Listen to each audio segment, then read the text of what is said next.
সুপ্রিয় দর্শক, ডক্টর মোহাম্মদ ইউনূস কোনো ন্যাশনাল প্লেয়ার নয়, তিনি হলেন ইন্টারন্যাশনাল প্লেয়ার। দায়িত্ব গ্রহণ করার পর ডক্টর মোহাম্মদ ইউনূস কী করলেন, এমন প্রশ্ন কিন্তু আমাদের সবার মনে জাগে।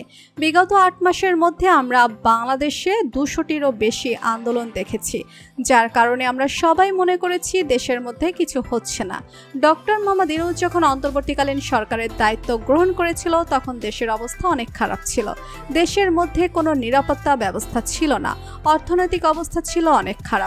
এমন পরিস্থিতি সামলানো কতটা কঠিন সেটা হয়তো আমরা সাধারণ জনগণ বুঝতে পারবো না।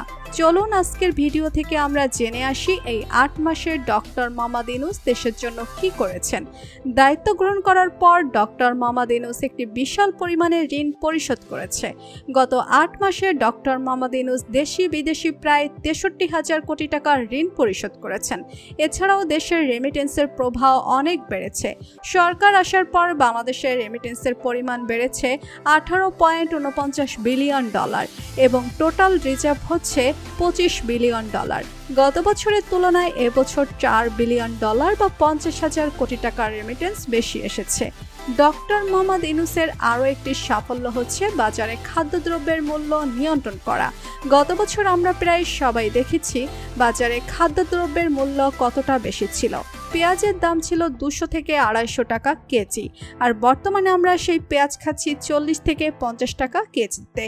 গত বছরে বাজারের অবস্থা খুবই খারাপ ছিল, কিন্তু এই বছর দ্রব্যমূল্যে বাজার স্বাভাবিক রয়েছে। ক্রেতারা বাজারে গিয়ে সন্তুষ্ট। এখনও অনেক পণ্যের মূল্য নিয়ন্ত্রণে রয়েছে, কিন্তু আমরা এগুলো নিয়ে কেউ তেমন একটা কথা বলছি না। এছাড়াও ডক্টর মোহাম্মদ ইউনূস আরেকটি নোটেবল কাজ করেছে, সেটি হচ্ছে তিনি শেখ হাসিনা এবং তার পরিবারের ব্যাংক অ্যাকাউন্ট থেকে 635 কোটি টাকা উদ্ধার করেছে। গত 22 বছরের তুলনায় এবছর সর্বনিম্ন মুদ্রাস্ফীতি হয়েছে। আপনারা ভাবতে পারছেন, ডক্টর মোহাম্মদ ইউনূস দায়িত্ব গ্রহণ করার পর দেশের মুদ্রাস্ফীতি একেবারে কমিয়ে দিয়েছে।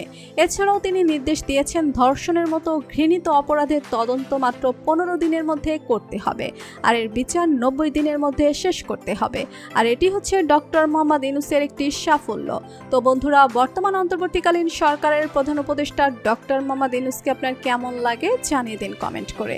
আর ভিডিওটি ভালো লেগে থাকলে একটি লাইক দিয়ে চ্যানেলটি সাবস্ক্রাইব করুন। ধন্যবাদ।